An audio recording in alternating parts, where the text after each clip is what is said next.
नमस्कार, आप देख रहे हैं डेली 24 भारत में हूं आपके साथ अनीता शर्मा। शुरुआत करते हैं उत्तर प्रदेश की बड़ी खबरों से।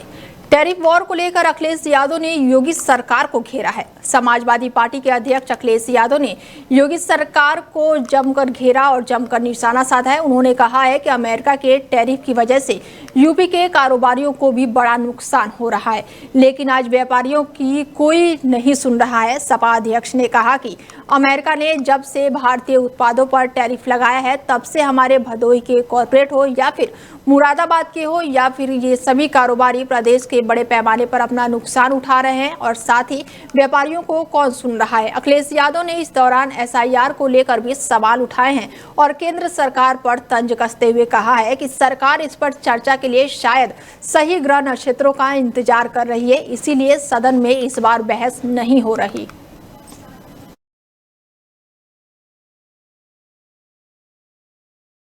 खबर यूपी के एटा से है, जहां पर ड्रोन उड़ाने की अफवाह से अफरा तफरी मची है, तो वहीं पुलिस ने सख्त कार्रवाई किए जाने के निर्देश भी दिए हैं। खबर यूपी के एटा से है, जहां पर कोतवाली नगर में फैली है ड्रोन उड़ाने की अफवाह और इसके साथ ही अफरा तफरी मचा है। ड्रोन की सूचना पर पुलिस फोर्स मौके पर पहुंची और जांच पड़ताल में जुटी हुई है। इसके साथ ही पुलिस ने कहा है कि अनावश्यक किसी भी प्रकार की अफवाह फैलाने वालों की अब खैर नहीं है। अफवाह फैलाने वालों को चिन्हित किया जाएगा और साथ ही एसएसपी ने भी कड़ा निर्देश दिया है और कहा कि किसी भी प्रकार से ड्रोन से संबंधित अफवाह फैलाने वालों के खिलाफ सख्त कार्रवाई की जाएगी। बता दें आपको कि पुलिस ने सख्त निर्देश दिया है कि जिसने भी अफवाह फैलाई है उस पर सख्त कार्रवाई की जाएगी। ड्रोन उड़ाने की अफवाह फैलाने पर अफरा तफरी मची इलाके में और ड्रोन की सूचना मिलते ही पुलिस फोर्स भी मौके पर पहुंची और जांच पड़ताल में जुटी हुई है। और पुलिस ने कहा है इस दौरान के अनावश्यक किसी भी प्रकार की अफवाह अगर फैलाई जाती है तो उसकी खैर नहीं है और अफवाह फैलाने वालों को चिन्हित किया जाएगा और सख्त कार्रवाई किए जाने के निर्देश भी दिए हैं। खबर यूपी के कुशीनगर से है, जहां पर दरोगा के सामने गोली चली है और सरेआम गोली चलने से सनसनी फैल गई है। कुशीनगर जनपद के पड़ौना कोतवाली थाना क्षेत्र में सरेआम गोली चलने से सनसनी फैल गई। गोली चलने का लाइव वीडियो भी अब सामने आ रहा है। बता दें कि विवाद पहले झगड़े के रूप में हुआ और फिर लाठी डंडे चलने लगे और आरोपी पर लाइसेंसी रिवॉल्वर से गोली चला दी गई। फिलहाल मौके पर अधिकारी भी पहुंचे हैं और 2 थाने की पुलिस फोर्स भी तैनात है। मौके पर शांति व्यवस्था बना हुआ है और जिस प्रकार से बता दें आपको कि विकास यादव के पेट में फिलहाल गोली लगी है, जिनका इलाज करने के लिए अस्पताल में उन्हें भर्ती कराया गया है, जहां पर उनका प्राथमिक इलाज चल रहा है। वहीं डॉक्टरों ने higher centre Gorakhpur medical college में उन्हें रेफर कर दिया है और इस मामले पर क्षेत्रीय अधिकारी पड़ौना ने कहा है कि गोली चलने से आरोपी गंभीर रूप से घायल हुआ है। इसके साथ ही राहुल यादव सहित 3 लोगों को पुलिस ने इस मामले में गिरफ्तार किया है। संबंधित धाराओं में गिरफ्तार आरोपियों को जेल भेजा जा रहा है और अन्य आरोपियों को शीघ्र ही गिरफ्तार कर लिया जाएगा। वहाँ नाच वगैरह कर रहे थे। आज एक बच्चे को प्यास लगी है तो गया है ठेला पर पानी पीने। आज वो लोग भी वहाँ चाय पी रहे थे। आपस में चाय पीने के विवाद में आपस में झगड़ा कर लिए लोग। झगड़ा इतना बढ़ा दिए लोग कि विकास को वहीं मार करके बैट से मार करके कपार फाड़ दिए। अब गांव के लोग जब जुटे तो लोग भाग कर घर चले गए। घर में से गोली चलाना शुरू कर दिए। गोली 5 लोगों को बच गए, लेकिन एक को विकास को गोली लग गई। एटा में संदिग्ध परिस्थितियों में व्यक्ति का मृत अवस्था में खेत में पड़ा शव मिलने से परिजनों ने मृतक को गोली लगने की बात कही और इसके साथ ही व्यक्ति को खेत में पड़ा देखकर स्थानीय लोगों ने सूचना पुलिस और परिजनों को दी। मौके पर पहुंची पुलिस फिलहाल जांच पड़ताल में जुटी हुई है, तो वहीं ग्रामीणों में हड़कंप मचा हुआ है और परिवार में कोहराम मचा हुआ है। मौके पर पहुंची पुलिस फिलहाल जांच पड़ताल में जुटी हुई है और घटना की सूचना मिलते ही अपर पुलिस अधीक्षक भी मौके पर पहुंचे। जनपद एटा के थाना निधौली कला क्षेत्र का ये पूरा मामला बताया जा रहा है। मृत हालत में पड़ा, इसकी सूचना मिलने पर तिहारी मौके पर आई। आसपास के लोगों को जानकारी दी गई। इसका नाम विचित्रवीर मटरू यादव है। जिटौली गांव के रहने वाले हैं। सभी फॉरेंसिक टीम हमारे यहाँ पर मौजूद है। स्वाट सर्विलेंस यहाँ लगाई गई है और थाना प्रभारी अपनी टीम के साथ मौजूद है। इसमें जानकारी की जा रही है कि मृत्यु का क्या कारण रहा, कैसे यहाँ पर ये आए, इसके बारे में पूरा डिटेल निकाला जा। यूपी के बलरामपुर में अवैध लकड़ी तस्कर का बड़ा खुलासा हुआ है और इस मामले में पुलिस ने 2 अभियुक्तों को गिरफ्तार किया है।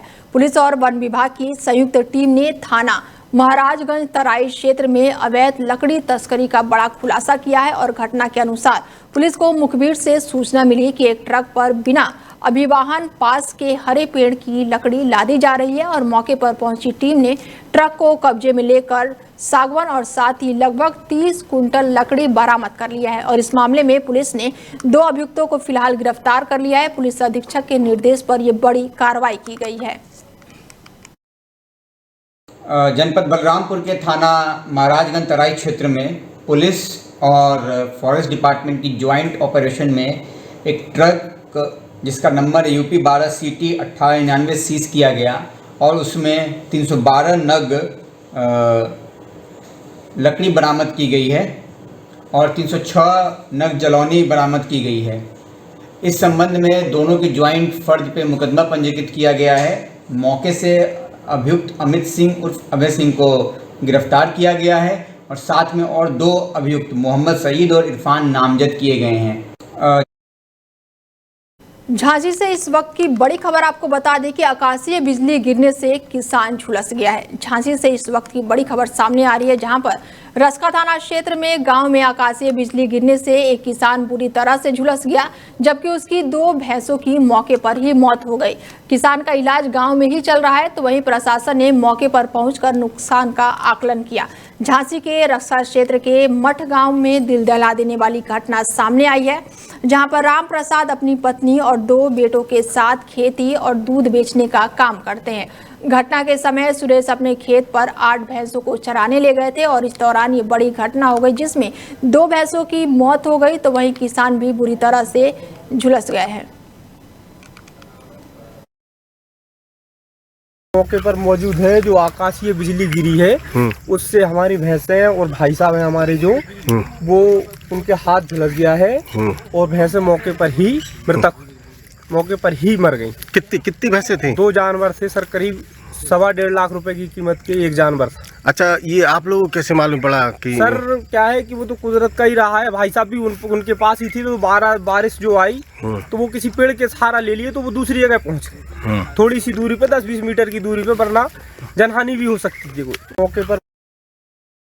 खबर यूपी के नोएडा से है, जहां पर पुलिस की शातिर वाहन चोरों से मुठभेड़ हुई है और घायल बदमाश को अस्पताल में भर्ती कराया गया है। नोएडा पुलिस की चेकिंग के दौरान 2 शातिर वाहन चोरों से मुठभेड़ हुई है और पुलिस मुठभेड़ के दौरान पुलिस की गोली लगने से दोनों बदमाश गंभीर रूप से घायल हो गए, तो वहीं पुलिस ने मौके से बदमाशों को गिरफ्तार कर लिया है। घायल बदमाश को इलाज के लिए अस्पताल में भर्ती कराया गया है। पकड़े गए बदमाश के कब्जे से पुलिस ने अवैध तमंचा और घटना में उपयोग की गई कार और चोरी का सामान भी बरामद कर लिया है। शातिर बदमाश कार को और वाहनों की लगातार चोरी करने का प्रयास कर रहा था। पकड़ा गया बदमाश नोएडा NCR क्षेत्र में वाहन चोरी की घटनाओं को लगातार अंजाम दे रहा था। बता दें कि नोएडा पुलिस ने बड़ी कार्रवाई करते हुए पुलिस की शातिर वाहन चोर को फिलहाल मुठभेड़ के दौरान गिरफ्तार कर लिया है और नोएडा पुलिस की चेकिंग के दौरान ये 2 शातिर वाहन चोरों से मुठभेड़ हुई है और पुलिस मुठभेड़ के दौरान पुलिस की गोली लगने से शातिर बदमाश गंभीर रूप से घायल हो गया, जिसके बाद से पुलिस ने उसे धर दबोचा है और घायल बदमाश को इलाज के लिए फिलहाल पुलिस ने अस्पताल में भर्ती कराया है। पकड़े गए बदमाश के कब्जे से पुलिस ने अवैध तमंचा और घटना में उपयोग की गई कार और चोरी का सामान भी बरामद कर लिया है। फिलहाल पुलिस ने बड़ी कार्रवाई करते हुए शातिर बदमाशों को धर दबोचा है। आज दिनांक 18/19 अगस्त 2025 की देर रात्रि में थाना 49 की पुलिस से शातिर वाहन चोरों के गैंग से मुठभेड़ हुई, जिसमें एक बदमाश के पैर में गोली लगी, जबकि दूसरे बदमाश को काम्बिंग के दौरान पकड़ा गया। घायल बदमाश का नाम जोगिंदर तोमर है, जो मूलतः अलीगढ़ का रहने वाला है, जबकि जो काम्बिंग दौरान पकड़ा गया उसका नाम दानिश है और वह भी अलीगढ़ का ही मूलतः रहने वाला है। इनके कब्जे से एक सेंट्रो गाड़ी बरामद हुई, जिसको ये वाहन चोरी में प्रयोग करते थे। इन दोनों की निशानदेही पर एक बोलेरो पिकअप गाड़ी तथा कुछ गाड़ियों के स्पेयर पार्ट्स भी बरामद हुए हैं। यूपी के झांसी में बीच चौराहे पर खुलेआम मारपीट हुई है और मारपीट का वीडियो इन दिनों सोशल मीडिया पर तेजी से वायरल हो रहा है। झांसी से एक हैरान कर देने वाली तस्वीर सामने आई है, जहां बीच बाजार में दबंगइयों का आतंक देखने को मिला है। मामूली कहासुनी के बाद से दबंगों ने एक युवक को बुरी तरह से पीट डाला और घटना सदर बाजार का बताया जा रहा है, जिससे पूरे इलाके में दहशत फैल गई है। वहीं मारपीट का वीडियो अब सोशल मीडिया पर वायरल हो रहा है। झांसी का बाटा चौराहे का ये पूरा मामला बताया जा रहा है और ऐसी वारदात जिससे लोगों को हिला कर रख दिया है। बताया जा रहा है कि दुकान पर काम करने वाले युवक से कहासुनी हुई, लेकिन गुस्से में युवक ने साथियों को बुलाया और बीच बाजार में युवक को बेरहमी से पीटा है। लात घूंसे और लाठियों से युवक की जमकर पिटाई की गई है, जिससे वो गंभीर रूप से घायल हो गया है और लोग दहशत में हैं। और उसके साथ ही दबंग वारदात को अंजाम देकर मौके से फरार हो गया। घायल को अस्पताल में फिलहाल भर्ती कराया गया है। तो वहीं पीड़ित की तहरीर पर पुलिस ने मुख्य आरोपी मोहित को गिरफ्तार कर लिया है और बाकी आरोपियों की तलाश जारी है। थाना सदर बाजार क्षेत्र के अंतर्गत बाटा चौराहे के पास अवध फूड शॉप पर काम करने वाले एक व्यक्ति और मोहित सोनकर के बीच सामान लेने को लेकर विवाद हुआ, जिसमें मोहित सोनकर द्वारा अपने कुछ साथियों को बुलाकर अवध फूड शॉप पर काम करने वाले व्यक्ति के साथ मारपीट की गई, जिससे वह घायल हो गया, जिसे पुलिस द्वारा तत्काल इलाज के लिए अस्पताल भिजवाया गया। और इस संबंध में थाना सदर बाजार में संगत धाराओं में अभियोग पंजीकृत करते हुए मुख्य आरोपी को गिरफ्तार किया गया है। अन्य आरोपियों की तलाश की। फिलहाल बुलेटिन में मेरे साथ इतना ही। दीजिए इजाजत। नमस्कार।